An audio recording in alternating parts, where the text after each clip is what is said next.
Hello guys, আসসালামু আলাইকুম। Welcome to my YouTube blog.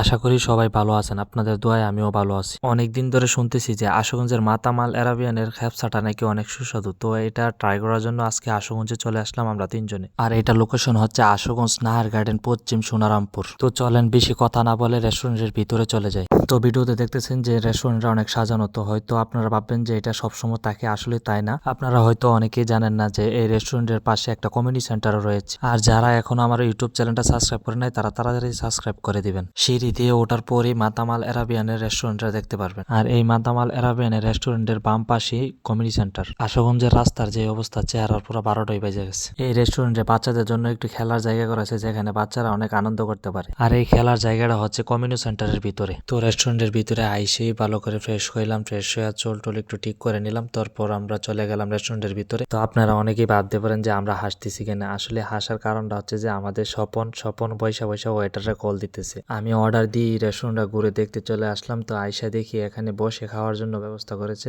আসলে রেস্টুরেন্টটা বাহির থেকে যেমন, আসলে ভিতরে আসলে অন্যরকম, কারণ ভিতরের পরিবেশটা অনেক সুন্দর। বাহির থেকে বোঝা যায় না যে ভিতরে এত সুন্দর পরিবেশের একটা রেস্টুরেন্ট আছে। আর হ্যাঁ, যারা খ্যাপসা খেতে আসবেন তারা একটু সময় নিয়ে আসবেন, কারণ খ্যাপসা রেডি হতে একটু সময় নেই। ভাবলাম যে পুরো রেস্টুরেন্টটা ভিডিও করে আপনাদের সাথে শেয়ার করি। রেস্টুরেন্টের ভিতরে ডেকোরেশনটা আপনাদের কাছে কেমন লাগছে সবাই কমেন্ট করে জানাবেন। অনেকক্ষণ অপেক্ষা করার পর আমাদের জন্য একটা সস জাতীয় সালাদ নিয়ে আসলো। এই সসটা দেওয়ার পরই আমাদের জন্য নিয়ে আসলো সেই বিখ্যাত খ্যাপসা। আমি হয়তো ভাবছিলাম যে খ্যাপসাটা একটু অন্যরকম দেখতে, সিম্পল হলো, এটা হেতে একটু সুস্বাদু। তো আর বেশি কথা বলবো না, এখন খ্যাপসাটা খেয়ে দেখবো যে খ্যাপসাটা আসলে কি সুস্বাদু কিনা। আসলে এখানে আসার কারণ হচ্ছে সে বলতেছে যে এই খ্যাপসা নাকি সে একাই খেয়ে ফেলতে পারবে, তার জন্য সে ভালো করে প্রিপারেশন নিচ্ছে। আর এই খ্যাপসার সাথে আপনারা যা যা পাবেন, একটা সস পাবেন আর সাথে সালাদ। আমি ভিডিও করার পরই স্বপন বলতেছে যে আর ভিডিও করার দরকার নাই, আবার খেয়ে দেখি।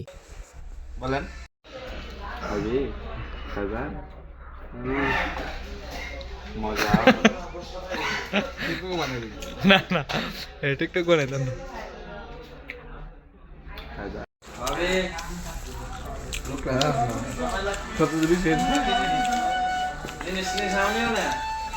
তুই আইস না? আরে ও মাইলে তোর ভিডিওর মধ্যে তোর বেশি ভিডিও তোর বেশি হ্যাঁ, সবচেয়ে বেশি আইস।